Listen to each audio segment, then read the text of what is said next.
Weather Service in Gray, Maine has issued a severe thunderstorm warning for Oxford County in western Maine, northwestern Cumberland County in southwestern Maine, until 3:45 p.m. At 3:18 p.m., a severe thunderstorm was located near Freiburg, moving east at 45 miles per hour. Hazard, 60 miles per hour with gusts and penny-sized hail. Source, radar indicated. Impact, expects damage to roofs, siding, and trees.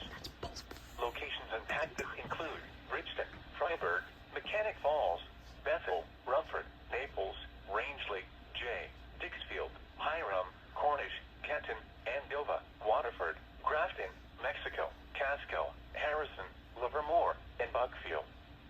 This also includes Speckled Mountain, Old Speck Mountain, Pleasant Mountain, Burnt Meadow Mountains, and Long Lake. For your protection, move to an interior room on the lowest floor of a building. Repeating, a severe thunderstorm warning has been issued until 3:45 p.m. for the following counties in Maine: Cumberland and Oxford.